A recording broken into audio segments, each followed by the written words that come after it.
कि जुल्म करती है जवानी भी नहीं मांगोगे, जुल्म करती है जवानी भी नहीं मांगोगे, खून में अपने रवानी भी नहीं मांगोगे। मेरे मिट्टी के घरों पे बरसने वालों, मैं जो गरजूंगा तो पानी भी नहीं मांगोगे। ये कहना और बिना डरे बिना झुके एक भी वोट खराब मत होने देना। हाथ का पंजा, हाथ का पंजा, हाथ का पंजा, क्योंकि लड़ाई सीधी महायुति और महाविकास अघाड़ी के बीच में। एक तरफ वो लोग खड़े हैं जिनके नारे हैं बंटोगे कटोगे, मंगलसूत्र छीन लेंगे, भैंस खोल ले जाएंगे, ढहा देंगे, जला देंगे, उल्टा लटका देंगे, पता नहीं क्या क्या।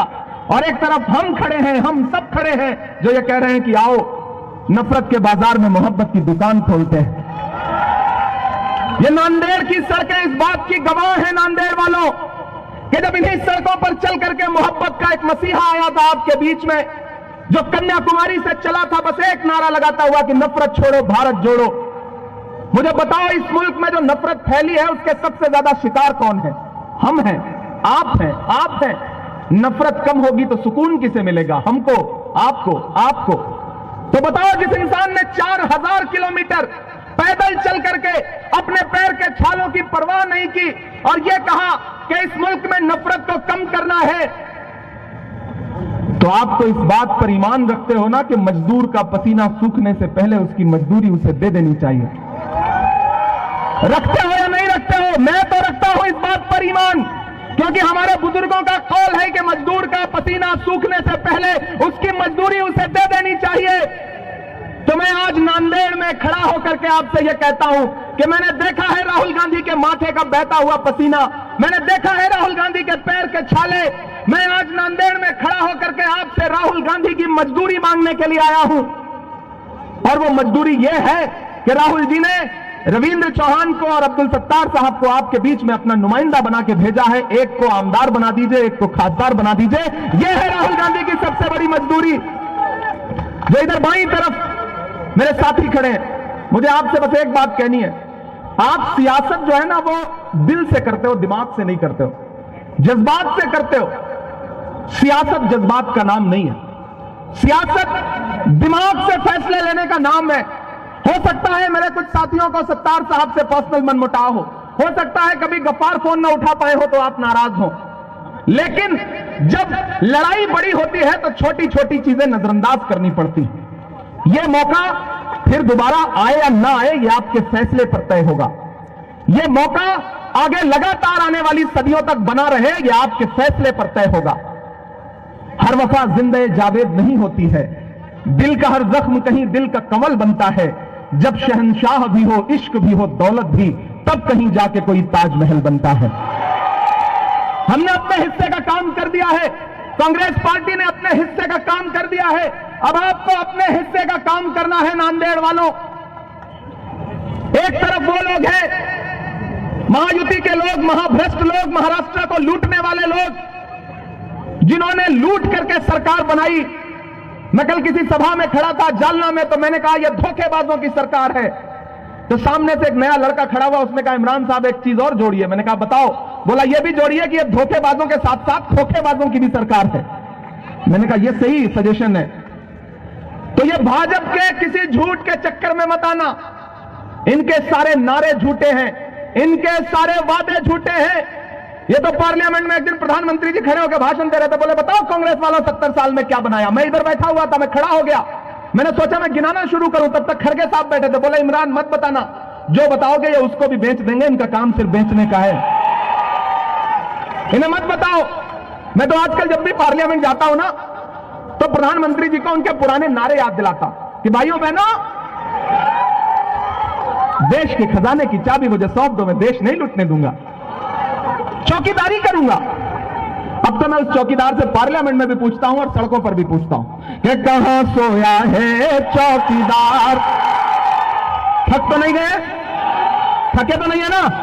कहां सोया है चौकीदार, कहां सोया है चौकीदार। ये तो इधर दीवारों पे बैठे लोग हैं, इधर जो छतों पे बैठे लोग हैं, जो सड़कों पे खड़े लोग हैं, पीछे तक अगली लाइन पे आपकी तालियों का शोर जो है ना वो आसमान तक जाना चाहिए कि कहां सोया है चौकीदार, कहां सोया है चौकीदार।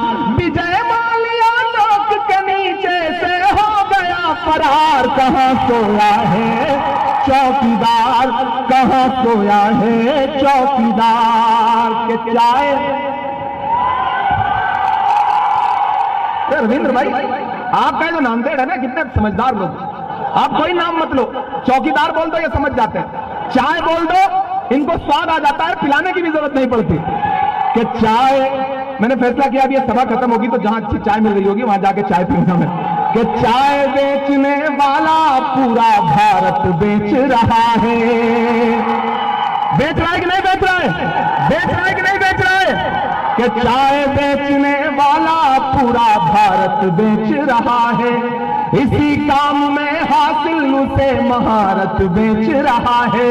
कि रेल बिक गई, तेल बिक गया, बिका हवाई अड्डा। अगली लाइन पर तैयार रहिएगा, जो दीवारों पे हाथ से दीवार पकड़ के बैठे हैं वो ताली ना बजाएं, गिरने का डर है। कि रेल बिक गई, तेल बिक गया, बिका हवाई अड्डा, सब कुछ बिकता देख के खुश हैं अपने जेपी नड्डा। कि जनता महंगाई की मारी करती हाहाकार, कहां सोया है चौकीदार, कहां सोया है चौकीदार। नांदेड़ वालों, महान बादशाह सिकंदर ने यूनान जीता, यूनान फतेह किया। क्योंकि ये दानिश्वर लोगों का शहर है इसलिए मैं ये बात आपके सामने रख रहा हूं। जब उसने यूनान फतेह किया तो जीत का जश्न मनाने के लिए वो शहर की सड़कों पर निकला, तो उसने देखा कि पूरा शहर जश्न मना रहा है, लेकिन एक फकीर आदमी है जो सड़क के किनारे एक दरख्त है, उस दरख्त के नीचे चादर तान के बेखबर सो रहा है। सिकंदर को गुस्सा आया, सिकंदर अपने घोड़े से उतरा और उस सोते हुए फकीर इंसान के पास गया और उसे देख करके उसे जोर की एक लात मारी और लात मार के कहा, क्यों रे फकीर, मैंने शहर फतेह कर लिया, लोग जश्न मना रहे हैं और तू सो रहा है। उस फकीर ने सिकंदर की तरफ उनींदी आंखों से देखा और देख करके कहा कि शहर फतेह करना बादशाहों का काम है, लेकिन लात मारना गधे का काम है। मेरे भाई, ये जो सत्ता में रहते हुए कभी नोटबंदी की, कभी जीएसटी की, कभी महंगाई की लात मार रहे हैं ना, याद करो इनके नारे। लोकसभा चुनाव में, इसी लोकसभा चुनाव में भाजपा नेताओं के नारे याद करो, चाहे वो अनंत हेगड़े हो, चाहे दिया मिर्दा हो, चाहे लल्लू सिंह हो, चाहे अरुण गोविल हो, कि हमें बहुमत दो, हमें अक्सरियत दो, क्योंकि हम संविधान बदलना चाहते हैं, आईन बदलना चाहते हैं। वो तो भला हो भारत की जनता का, नांदेड़ की जनता का, देश की जनता का, कि जिन्होंने 400 पार का नारा लगाने वालों को लाके 240 पे ऐसा पटका कि बिना बैसाखी के खड़े नहीं हो पाए। 2 टांगे नकली उधार लेनी पड़ी उनको। वो मीम देखते हो ना, मेरी एक टांग नकली है, वो वाला मीम देखा है ना, वो बिल्कुल इन्हीं के लिए बना है। 2 टांगे उधार लेनी पड़ी, एक आंध्र प्रदेश से, एक बिहार से, एक नीतीश बाबू, एक चंद्र बाबू। एक टांग छिटकी, सरकार की सांस अटकी। अभी बिल्कुल ऐसे है मामला। अगर चाहते हो कि दिल्ली की सरकार की तानाशाही कम हो, जो महाराष्ट्र के साथ की जा रही है, कि महाराष्ट्र के डेवलपमेंट का पैसा गुजरात भेजा जा रहा है, नागपुर में बनने वाला एयरबस का जो प्रोजेक्ट था उसको उठा के गुजरात भेज दिया गया। फॉक्सकॉन की फैक्ट्री लगनी थी जिसकी वजह से महाराष्ट्र के नौजवानों को नौकरी मिलती, उसे उठा के गुजरात भेज दिया गया। ये जो दिल्ली में बैठ के सोचते हैं कि महाराष्ट्र को रिमोट कंट्रोल से चलाएंगे, पिछले 2 दिन से लगातार उद्धव ठाकरे साहब जब सभा के लिए निकलते हैं तो रनवे पर उनका बैग चेक किया जाता है, जो अपमानित करने की कोशिश की जा रही है महाराष्ट्र की अस्मिता को। यह चुनाव उसका बदला लेने का चुनाव है। मेरे भाई, 20 तारीख को घरों से निकलो और जिन्हें यह लगता है कि मेरी बाईं जानिब, मेरी दाईं जानिब खड़े लोग किसी साजिश का शिकार हो जाएंगे, उन्हें बता दो कि दायरे में सिमट के आएगा, दायरे में सिमट के आएगा, हर रवायत से हट के आएगा। आंधियों को जरा खबर कर दो, आंधियों को जरा खबर कर दो, शेर वापस पलट के आएगा, शेर वापस पलट के आएगा। ये जो आखिरी के 10 मिनट बचे हैं, मैं कोशिश करता हूं और एक खबर भी आपको देता हूं कि राहुल गांधी जी की सभा है 14 नवंबर को 2 बजे नवा मुंडा मैदान में। आप सबकी शिरकत होगी तो अच्छा रहेगा। कि जख्म पर जख्म खा के निकले हैं, हम अगर मुस्कुरा के निकले हैं। आप तो शायरी की जुबान समझने वाले लोग हैं। बहुत छोटा सा था मैं, बड़ी कम उम्र थी मेरी जब पहली बार यहां मुशायरे में आया था मैं। आप सबको शायद याद हो जो अदब नवाज लोग हैं। और इस बीच जब पार्लियामेंट में गया तो एक दिन हम लोग अडानी के मुद्दे पे आवाज उठा रहे थे। वसंतराव चौहान जी भी थे लोकसभा में, हम इधर राज्यसभा में। एक साथ 146 सांसदों को सस्पेंड कर दिया गया। मैं बाहर निकला तो मीडिया के लोग खड़े थे। मीडिया के साथियों ने कहा कि सस्पेंड हो गए, तंज किया। तो हमने कहा कि आज अगर सस्पेंड ना हुए होते हुकूमत के खिलाफ आवाज उठाते हुए तो हम खुद की नजरों में गिर जाते। हम अपना शुमार बुज़दिलों में करते, बहादुरों में ना करते। सस्पेंड हो गए तो क्या हुआ, इनकलाब ऐसे ही तो आएगा। तो बोले आप तो शायर हैं, शायरी की जबान में बताइए। मैंने वहां एक नज्म सुनाई, वो आपको भी सुनाता हूं कि जख्म पर जख्म खा के निकले हैं हम अगर मुस्कुरा के निकले हैं। सर झुकाने का हुक्म जब आया, सर झुकाने का हुक्म जब आया और भी सर उठा के निकले हैं। नारे हक लगा के निकले हैं, नारे हक लगा के निकले हैं। हर सितम का जवाब आएगा। सांसद बाद में हूं, पहले शायर हूं।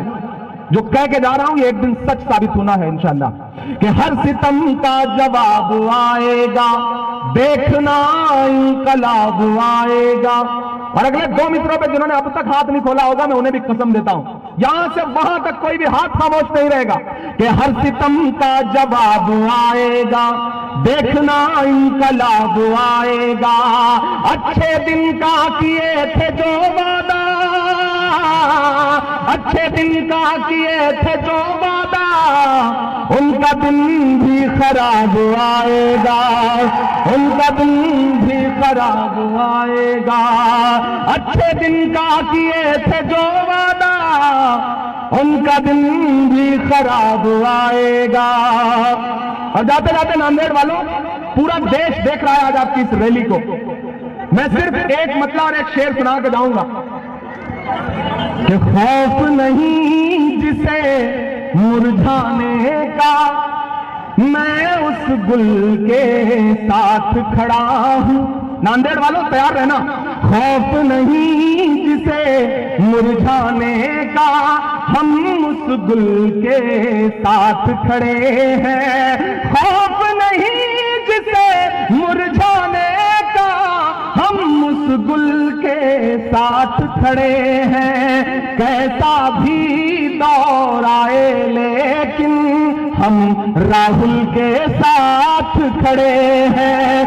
कैसा भी दौर आए लेकिन हम राहुल के साथ खड़े हैं। कल भी खुल के साथ खड़े थे, आज भी खुल के साथ खड़े हैं। कैसा भी दौर आए लेकिन हम राहुल के साथ खड़े हैं।